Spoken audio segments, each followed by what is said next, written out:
Benjamin Netanyahu comes from the Jabotinsky side of Zionism. There's nothing religious about that side of Zionism, and they have never pretended otherwise. Jabotinsky was the acme of a virulent nationalist movement. He was openly modeling his movement, of which Netanyahu is the heir, on the fascist formations in Italy, in Spain, and even in Germany. Jabotinsky spawned the likes of Menachem Begin and Yitzhak Shamir, who murdered British soldiers and civil servants in the King David Hotel, or hanging by wire in the orange groves around Jaffa. The people who murdered Count Bernadotte of Sweden, the United Nations Special Envoy to then Palestine. They murdered him in cold blood and then became Prime Minister of Israel. They murdered Lord Moyne from the British Parliament.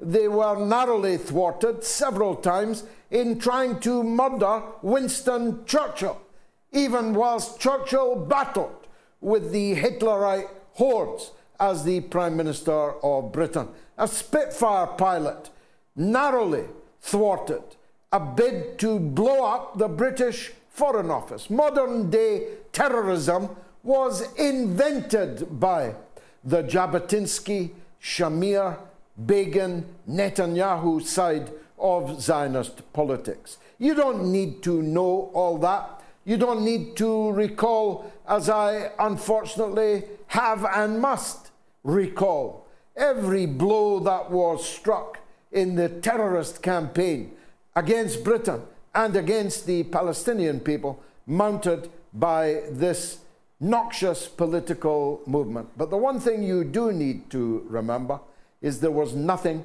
religious about it. Indeed, the entire Zionist project was founded by people under the leadership of Theodor Herzl, who had no religion at all. Virtually every single one of them was a declared and avowed atheist. Why does that matter?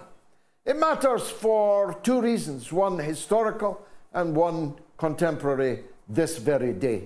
It matters historically because all these atheists were united on only one thing. They didn't believe that God existed, but they believed that God promised them the land of the Palestinians that was called Palestine on every map. Every title deed of every square inch of land was entitled Palestine. The people who lived there, whether they were Muslims, Christians, or Jews, were all Palestinians. You can still see now on the iron covers of the drains the words Palestine. You could still see, until recent decades, post boxes marked Palestine, and indeed with the king's arms, the king's logo upon them. It's important contemporaneously because this is what Netanyahu, the party-going premier of Israel, said today. You must remember what Amalek has done to you, says our Holy Bible, says Netanyahu. He doesn't, of course, complete the quote, which I will, from Samuel 15:3.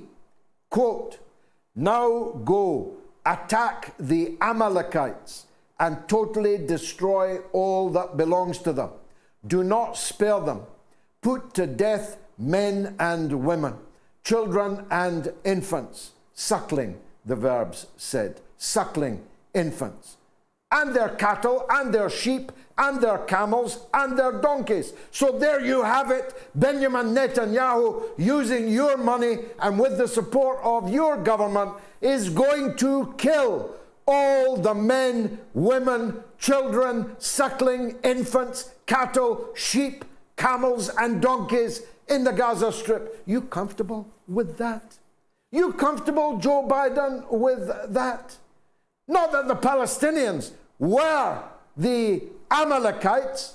Of course, they no longer exist, but the Palestinians in Gaza will do, because they are determined, as documents leaked today make clear, to drive all 2.2 million Palestinians into the desert, the Sinai desert, sounding more and more Old Testament with every sentence that I utter, isn't it? You comfortable with that? All you Christians out there, you comfortable with that? Are you comfortable with that? All you Muslim leaders, never done warning and threatening, wagging your fingers if we're lucky. You comfortable with that? The so-called Western world, you comfortable with the fact that there is going to be a biblical massacre and the extirpation, the extermination, let me use the word properly, in relation to an open-air concentration camp, the extermination of 2.2 million people. You comfortable with that? Because it's being done in your name. Don't blame Netanyahu. He's a known mass murderer. That's like blaming Peter Sutcliffe for his latest murder. Sutcliffe was a mass sadistic murderer, and so is Benjamin Netanyahu. And he's been showing it for decades. And all you liberal journalists were not shy of saying so. Even just a few weeks ago, even in the month of October, before the 7th of October, you were not shy in giving your support to the mass movement on the streets of Israel to get rid of this mass sadistic murderer called Benjamin Netanyahu, who's just told you what he's going to do: put to death men, women, children, suckling infants, cattle, sheep, camels and donkeys. So don't say that you were not warned. Don't say that he deceived you. He tells you what he's going to do, and your government gives it diplomatic cover at the United Nations, gives it money, billions upon billions of money, gives it weapons, and sends your soldiers there to help him do it. There are 47 warships of the NATO powers currently in the Eastern Mediterranean. Bit of target practice coming up there, I predict. And even in the next hours, coming from, well, you know where. The American Special Forces, the Delta Force, are actually in Israel because crazy Joe Biden took a picture of himself shaking hands with them in Israel. A 3-star American general is sitting in the Israeli war cabinet. Other generals are advising on the success of Fallujah in Iraq. We're using poison gas and slaughtering thousands with earth-shattering and world-changing consequences in the impulse to the creation of ISIS and the alphabet soup of Islamist fanaticism. The Americans in charge of Fallujah are now in Israel advising on how to storm the refugee camps of Gaza. You comfortable with that? You're paying for it. You're propagandizing for it. Your media is the mouthpiece for it. Your regulatory authorities are taking down the television stations that dare to show what's actually happening. Al Jazeera, owned by the King of Qatar, who in turn owns about 30% of the blue chip property in London, a Western satrapy which houses the biggest American military base in the whole world, which has normalized its relations with Israel. It has a television station called Al Jazeera, and the British just took it off the air. You've got to go online looking for it. If you want to watch Al Jazeera, that's having taken down many other television stations, closed down many other voices for peace and justice in the Middle East over these last months. You comfortable with that? These people that were never done telling you how civilized they were, how the West was a garden, has now begun a reign of terror against its own citizens' right to know what's being done on their dime in their name. Their own citizens' right to protest in their own streets, wearing whatever clothes they determine to wear. You comfortable with that? Now, in the time available to me, I want to give you a potted history lesson, because I am sick of the sheep-like bray, actually more like a rat-like squeak, that I hear and read on social media. Hamas, Hamas, Hamas. It's Hamas. It's all down to Hamas. I want to give you some facts, not least because I've always been an opponent of Hamas. And I was there, a veteran of Palestinian affairs, before Hamas ever existed. Here's some things you do need to retain and use. The Nakba, the catastrophe which befell the Palestinian people, was in 1948. Write these numbers down. 1948.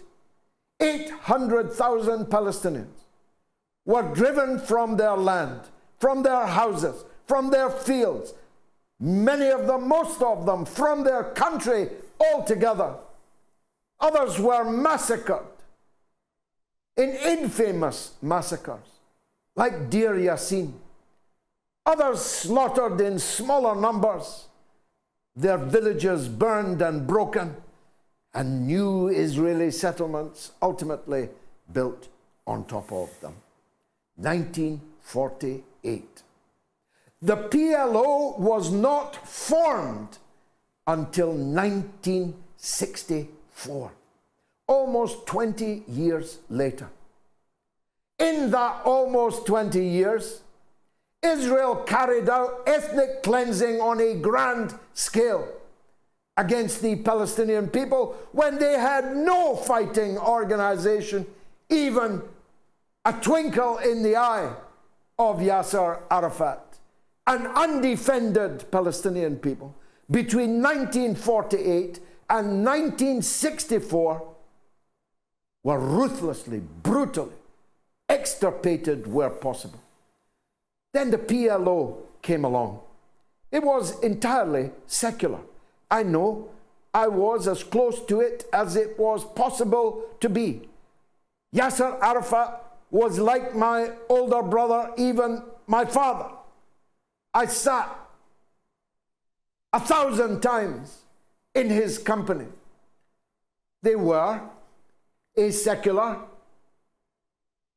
mass movement rooted in the then resurgent liberation struggle in Africa, in Asia, in Latin America. They were a part of the camp of Patrice Lumumba. They were a part of the people of Ben Bella. They were a part of the people of Sandino. They were a part of the liberation movements, Frelimo, MPLA, and other freedom fighters all over the world.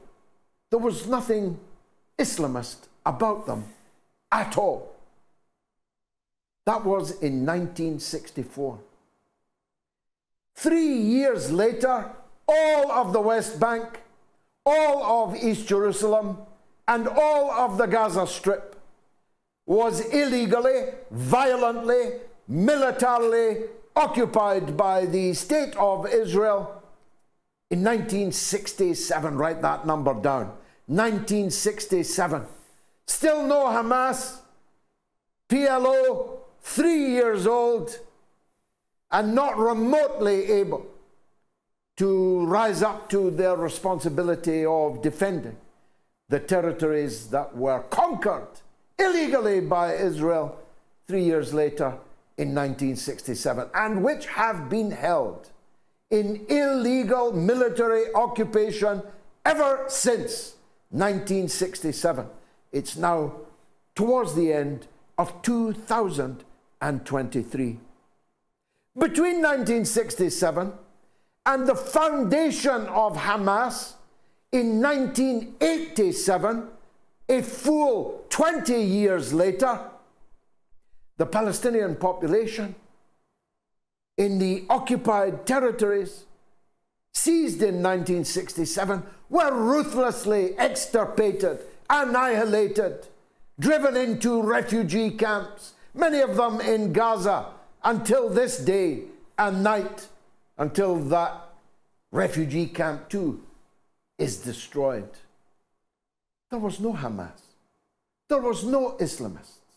But that didn't stop Israel imprisoning, deporting, murdering, torturing, and disinheriting hundreds of thousands of Palestinians. There was no Hamas to blame then, because Hamas didn't exist until, and I was there at the delivery. I was in Gaza whilst the new baby Hamas was being delivered in plain sight in 1987. I was there.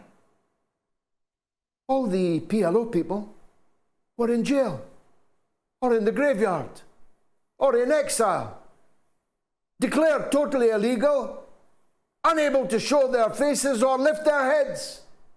But Hamas were facilitated by the Israeli occupation during that period running up to the foundation of Hamas in 1987. Everywhere, vans, minibuses, kindergartens, clinics, schools of the Islamic movement called Hamas, under the nose of the Israeli occupation. Why did Israel do that?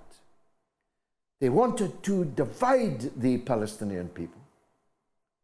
They wanted to split the support for the PLO and divert a part of it to the Muslim Brotherhood School of Islam, of which Hamas was then and is now a part.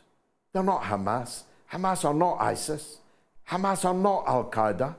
They're the Muslim Brotherhood, which the British helped to bring into being in Egypt in the 1950s in order to weaken President Nasser, another leftist nationalist figure. You're beginning to see a pattern here. But just like Dr. Frankenstein, of course, once they had built Hamas, it quickly moved out of their control and became the dominant military political force defending the Palestinian people, particularly in Gaza. So don't try and tell me this is all about Hamas, or this is all about Islamism, because Israel was committing all of these crimes long before Hamas or Islamism ever existed in the Palestinian arena. And bringing it quickly up to date, Israel is murdering people in the West Bank right now, this minute. There's no Hamas in the West Bank. They're in Gaza. If Israel's fighting Hamas, why are they killing people in the West Bank every single day? And I've only time to say less than I wanted about one emblematic person who sums up this story I have just told you. Shireen Abu Akleh was a Christian, Palestinian, American woman, journalist who was murdered by the Israeli forces on the West Bank last year, who then attacked her coffin on its way into the church. I'm sure you saw that footage if you're a regular viewer here.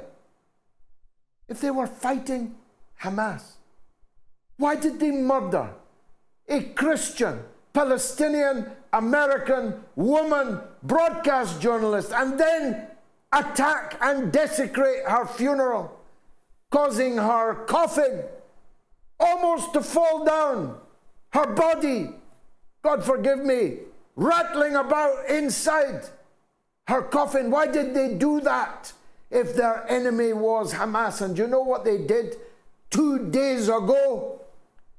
They invaded the very street where they murdered Shireen, tore down any sign of her, and broke her monument into pieces. So no more.